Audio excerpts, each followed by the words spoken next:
उस तरीके से आप करेंगे तो वो रिजल्ट 100% आपको मिलेंगे। तो बात करें आगे, ठीक लग रहा है? तो ये जरूरी है, देखिए कि पहले अपना मोबाइल बंद करिए, फिर आप दूसरा ध्यान दीजिए अपनी दिनचर्या पे।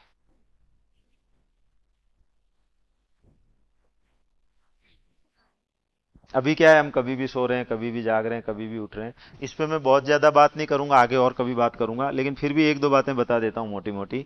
कि ये एक तो आपकी ये है ना, बायोलॉजिकली नेचर के अकॉर्डिंग चलनी चाहिए दिनचर्या। कि शाम को हम टाइम से सो गए 10 साढ़े 10 बजे, और सुबह 4 5 बजे उठ गए, ये बेस्ट तरीका है। फिर भी इंडिविजुअल भी है, किसी को लग रहा हो कि मैं 11 बजे तक पढ़ लूँ, 11:30 तक पढ़ लूँ, मेरे से उठा ही नहीं जाता है सुबह, मैं तो 6 बजे ही उठ सकता हूँ, तो वो भी चल सकता है। लेकिन बेस्ट ये है कि हम जितना नेचर के अकॉर्डिंग चले। सुबह उठे तो हमने जो है थोड़ा आधा घंटा पौना घंटा शरीर पे दे दिया, कि हम वॉक करने चले गए, थोड़ा स्ट्रेचिंग कर ली, थोड़ा योग कर लिया, कुछ भी जो आपको समझ में आता है। 20 30 मिनट 40 मिनट के लिए आप बॉडी को इस तरह कर लें। वरना अभी हमारा जीवन क्या हो रहा है कि हम, अगर हमको चुंगी पे जाना है यहाँ से, तो भी मोटरसाइकिल बिना नहीं जा रहे हैं, बाइक बिना, स्कूटर बिना नहीं जा रहे हैं, ज्यादातर लोगों की कंडीशन है। अगर गांव से कुछ स्टूडेंट आए हुए हैं, कमरा लेके रह रहे हैं और बाइक नहीं है, तो समझ लेना ये तुम्हारा सौभाग्य है। और बहुत ज्यादा चांस है कि तुम्हारे पास फोन और बाइक नहीं है, तो तुम 4 साल बाद कामयाब हो जाओगे कहीं ना कहीं जीवन में, बहुत आसानी से। उसको दुर्भाग्य मत मानना। मेरे एक दोस्त थे, वो कहा करते थे, बिजनेसमैन थे, अब तो नहीं है इस दुनिया में, लेकिन वो अपनी उस बातचीत में हमेशा कहते थे कि अभाव जो होता है ना, चीजों का अभाव, जिसकी मैं बात कर रहा हूँ, ये भी नहीं, ये भी नहीं, पैसा भी नहीं, पढ़ने को फीस भी नहीं है, तो अभाव कोई अच्छी चीज भी नहीं है, या है? तो उस पे वो बात कहते थे कि अभाव बहुत बुरी चीज है, लेकिन अभाव बहुत जरूरी चीज है। तो जिसके ये अभाव है वो सौभाग्यशाली है, मैं तो ये मानता हूं। वरना फिर क्या है कि हम 8 बजे क्लास में आ रहे हैं, 7 बजे क्लास में आ रहे हैं, उबासियां आ रही है, पता चल नहीं रहा है, रात को सोए कब, जागे कब, खाया क्या। तो आपका खाना पीना उठना बैठना बिल्कुल वेल शेड्यूल होना चाहिए। फिर भी आप 4 5 बजे नहीं उठ पा रहे हैं, 6 बजे उठ जाइए, 6:30 उठ जाइए, मैं उस पर एकदम वो नहीं कह रहा हूँ, आपकी अपनी भी एक प्रकृति हो सकती है।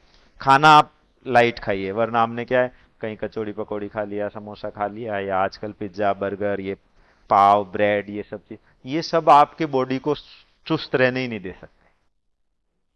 तो उससे आपको आलस आएगा। तो पढ़ने की बात तो जब आएगी ना कि आप पढ़ने बैठने के लिए तैयार हैं, कब पढ़ पाएंगे? तो आप अपने दिनचर्या को एकदम व्यवस्थित कर लीजिए, इन दो कामों पे तो पूरा जोर दीजिए।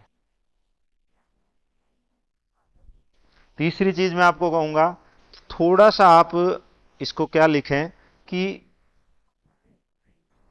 माइंड को, ब्रेन को ताजा करने के लिए कुछ नया पढ़िए, कुछ अलग पढ़िए।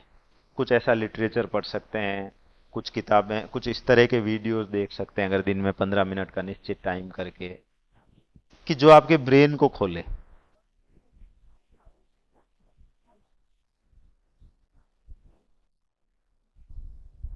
थ्री इडियट्स फिल्म आई थी एक आमिर खान की, देखी आप लोगों ने? आज दोबारा देखना घर जाके उस पूरी मूवी को। तो इस तरह की कुछ मूवीज हैं, इस तरह के कुछ वीडियोज हैं, इस तरह के लोग हैं, इस तरह का लिटरेचर है, ताकि उससे हमारा दिमाग ओपन हो।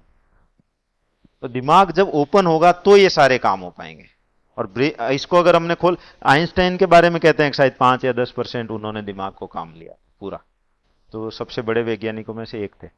तो उन्होंने 5 10% काम लिया, इसका मतलब हम तो खाता ही नहीं खोल रहे हैं। तो कम से कम इस जीवन में एक बार खाता तो खोल के जाए, एकदम अनयूज्ड पैटी पैक वापस नहीं रखना ले जाके। अभी हम क्या करते हैं कि जो पता है कि ये किताबें हैं 4, ये पटवारी की गाइड है, ये कोचिंग है, परीक्षा आएगी जब सोचेंगे, अभी कौन पढ़ेगा देखा जाएगा। अभी तो बात करें, पढ़ाई करें बच्चों, कह रहे सर अभी तो वैकेंसी नहीं आई, फलाना ही नहीं हुआ, यही नहीं हुआ। फिर वैकेंसी आ गई, फिर मिलते हैं, पूछते हैं, अरे सर वो तो वैकेंसी आ गई, डेट आ गई, अब तो टाइम ही नहीं बचा, 2 महीने बचा, टाइम नहीं बचा तो आपको इस तरह 5 वैकेंसियां तो निकाल दी, 10 साल तैयारी करते हुए हो गए, और कितना टाइम चाहिए? तो हमेशा यही चलता रहेगा। तो आप टाइम को, वैकेंसी को, चीजों को भूल जाइए। आप ये सोचिए मुझे तैयारी कितनी करनी है, पढ़ना कैसे है, तरीका क्या है, और वो टाइम कितना चाहिए।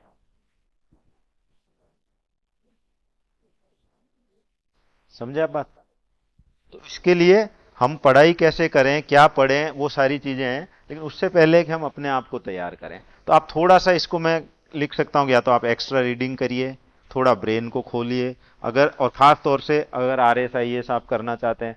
मैं ये मानता हूं, देखिए आप क्या समझते हैं मुझे पता नहीं, बताइएगा कि पटवारी का, मुझे अगर कोई आज कहा जाए कि पटवारी का एग्जाम पास करना है, आपको तैयारी करनी है, तो मुझे मुश्किल लगे आर एस से, मुझे कॉन्फिडेंस नहीं आया कि मैं बन पाऊं या नहीं बन पाऊं, लेकिन आरएस के लिए मुझे कोई दिक्कत नहीं लगी, आईएएस के मुझे, क्योंकि मुझे ये लगता है पटवारी में तो ज्यादा कंपटीशन है। पहले 10वीं पास होता था, 12वीं पास होता था, है ना?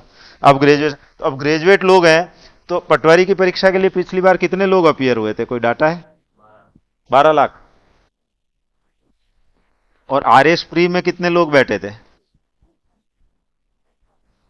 2.5-3 लाख मिलेंगे मेरे ख्याल से, है? 3 लाख मान लेते हैं। तो आप देख रहे हैं कितना फर्क तो यही आ गया। अब इसमें भी क्या होता है कि यहां 10वीं से लेके ग्रेजुएशन तक वाले सब लोग हैं और सब चाह रहे हैं, और वो सोच रहे हैं कि हम कर सकते हैं, सारे मेहनत उस हिसाब से कर रहे हैं। ये इन 3 लाख वालों में से भी पढ़ने वाले तो 10-20 हजार ही हैं कि जो वास्तव में सोच रहे हैं, बाकी तो आरपीएससी को चंदा देने के लिए जाते हैं ये लोग, फॉर्म की जो फीस देते हैं। तो आप जितना ऊपर पहुंचेंगे ना, वहां के लिए कंपटीशन उल्टा कम है। और दूसरा, आप इतनी अगर तैयारी कर लेते हैं, तो ये चीज तो फिर आसान हो ही जाएगी ना ऑटोमेटिक, या नहीं होगी? क्योंकि सारी तैयारी एक है। हम ये मानते हैं कि पटवारी बनने के लिए अलग पढ़ना पड़ेगा, एसआई बनने के लिए अलग पढ़ना पड़ेगा, आरएस बनने के लिए अलग पढ़ना पड़ेगा। तो एक बेस के बाद जाके छोटा मोटा फर्क हो सकता है कि ये इस पार्ट में ये कोर्स है, ये नहीं है, ये कम है, ये ज्यादा है, पटवारी में मैथ्स वगैरह थोड़ा ज्यादा हो सकता है, इसमें नहीं हो सकता है। लेकिन एक लेवल तक बेस वही है कि आप अगर उस लेवल तक का पढ़ लेते हैं, क्योंकि पढ़ने के तरीके पे फर्क आएगा, चीजें तो वही है। राजस्थान की ज्योग्राफी पे बात की जाएगी या राजस्थान की नदियों पे बात की जाएगी, तो राजस्थान की नदियां बदलेगी नहीं कि पटवारी वाले के लिए नदियां अलग है और एसआई वाले के लिए नदियां अलग है और आरएस के लिए नदियां कोई बड़ी हो जा रही। राजस्थान की नदियां वही रहनी है। लेकिन जिसने डिटेल में इस तरह पढ़ा कि उसको याद रह गया पढ़ने से, उसको मशक्कत नहीं करनी पड़ी याद रखने के लिए, उसने ऐसा तरीका खोज लिया, तो वो समझ लिया सारी चीजों को, तो फिर वो चाहे पटवारी के लिए और चाहे इसके लिए, वो तो सब कुछ आसान हो जाएगा। तो बात है कि हमें पढ़ना सीखना होगा, लेकिन क्या हम उसके लिए तैयार हैं? क्या हमारा माइंड वो चीजें करने के लिए राजी है? क्या हमारे अंदर वो संकल्प है? उस पर डिपेंड करेगा। और उसके लिए चाहिए गहरी आस्था, गहरा संकल्प, दृढ़ संकल्प, प्रबल इच्छा जिसको कहें, वो भी शब्द छोटा लगता है। मैं आपको एक छोटी सी कहानी सुनाता हूं, 2 मिनट की, फिर आगे बढ़ते हैं कि कैसी इच्छा होनी चाहिए ना। सुनाओ या जल्दी में? जल्दी में तो नहीं है कोई? आपने फोन बंद कर लिया, लेट आए थे जो? साइलेंट है फोन आपका? एक बार एक आदमी होता है, जैसे आप लोग खोज में निकले ना आरएसआईएस बनने की, ऐसे ही उसको लगता है कि भगवान को जाना जाए, भगवान क्या है। तो उसको लगता है क्या करें, तो दिमाग में आता है कि गांव में एक साधु रहता है, गांव के बाहर, उससे चल के पूछा जाए भगवान का। जनरली साधु भगवान का नाम लेते ही साधु संत ख्याल में आते हैं। तो उसने कहा बाहर उसके पास जाते हैं, पूछते हैं कि भगवान क्या है, क्या हम देख सकते हैं, जान सकते हैं, नहीं जान सकते हैं?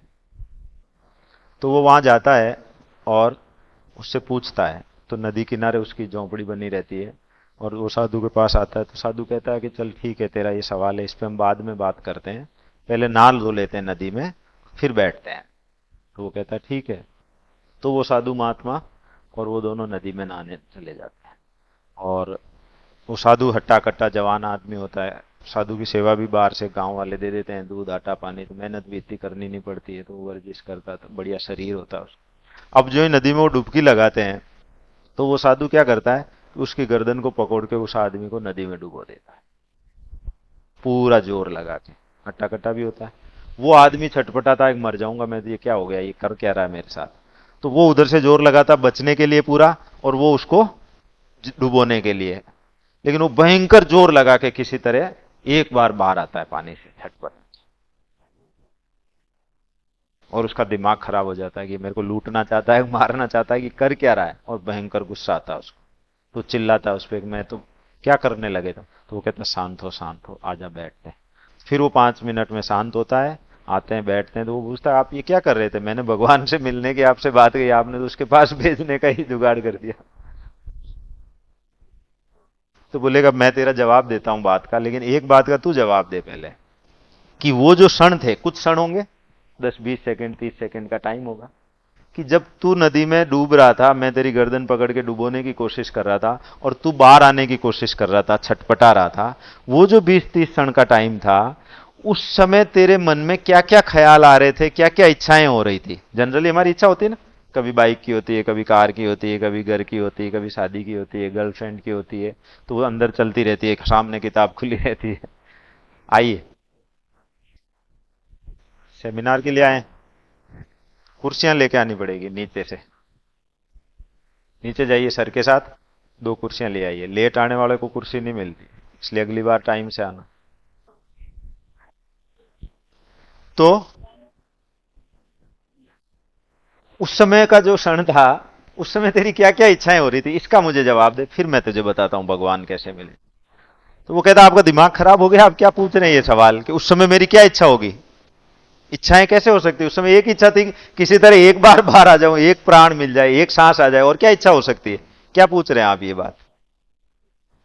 तो बोलता है कि जिस दिन तेरी ये इच्छा हो जाएगी ना, कि किसी भी तरह एक बार भगवान मिल जाए, एक बार देख लो, ऐसी प्यास जब हो जाएगी भगवान के लिए, उस दिन तो उसको भी पालेगा, मेरे पास आने की जरूरत नहीं पड़ेगी तुझे। और ये आएगा तो रास्ता तो अपने आप खोज लेगा, मैं बता दूंगा, कुछ हो जाए। उसके लिए जरूरी है ऐसी प्यास, जो तेरे 30 सेकंड की थी ना, कि एक सांस आ जाए, बस एक प्राण किसी तरीके से, और उसके लिए तूने पूरी ताकत लगा दी। तो क्या हम तैयार हैं क्या जीवन में ऐसे?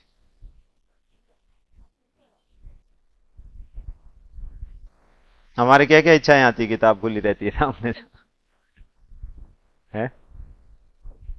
सोच के देखो, कंtemplate करो, इसको तुलना करो, बैठ। हम हजार जगह उलझे रहते हैं, दोस्तों में, मोबाइल में, घर में, परिवार में, समाज में, किसी के शादी ब्याह मौत मर्तन, कहीं ना कहीं। सबसे दिमाग हटा लीजिए, आप में वो ताकत है।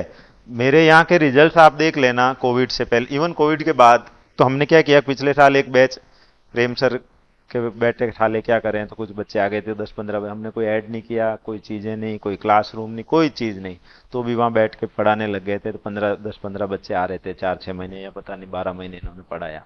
मैंने कहा देखेंगे, अभी थोड़ा चलने दो, जब शुरू करेंगे जब करें। तो करते रहे, तो उसमें से भी 5 7 बच्चे 10 बच्चे तभी सेलेक्ट हो गए अलग अलग नौकरियों में, कोई अकाउंटेंट में हो गया फाइनली, 2 5 बच्चे आगे आप मिलेंगे, उनसे भी आएंगे। तो और कोविड से पहले तक तो आप देखेंगे जो भी बैचेज रहे हैं, जो स्टूडेंट्स आके गए हैं, तो 90% रिजल्ट्स रहे हैं। कितने? आप जनरली कोचिंग सेंटर्स पे जाके देखेंगे तो आपको 2 से 5% भी बहुत मुश्किल से मिलेंगे, कि 100 बच्चे पढ़ रहे हैं या 500 स्टूडेंट पढ़ रहे हैं, तो पता लगेगा साल 2 साल में किसी भर्ती में 2 5। और ज्यादातर तो ये भी होगा, फोटो अगर छपेगी तो कई बार आपको ये पता लगेगा कि एक ही आदमी की फोटो 5 इंस्टीट्यूट वाले छाप रहे हैं।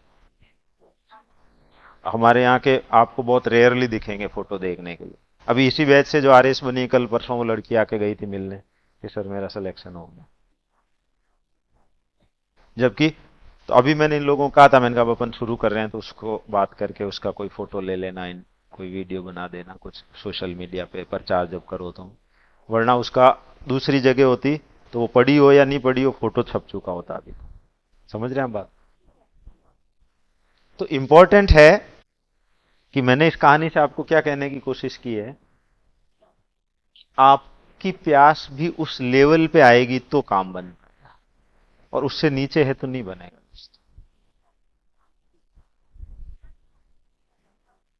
एकमात्र चीज है, अगर मुझे कोई एक शब्द में पूछे ना कि आरएसआईएस कैसे बना जाए, तो एक शब्द में जवाब है कि उसकी ऐसी प्रबल इच्छा, ऐसी प्रबल प्यास, कि आप नदी में डूब रहे हैं, उस समय 20 सेकंड का टाइम, एक आदमी आपको डुबो रहा है ऊपर से, और आप बचना चाहते हैं, तो उस समय आपकी क्या इच्छा होती है? एकमात्र इच्छा, कि किसी तरह एक सांस आ जाए, किसी तरह एक बार बार निकल जाए। ये भी नहीं सोचते हैं कि जिंदा रह जाए दोबारा, पूरा 10 20 साल का टाइम मिल जाए। ये लगता है कि एक बार बच जाए, देखा जाएगा।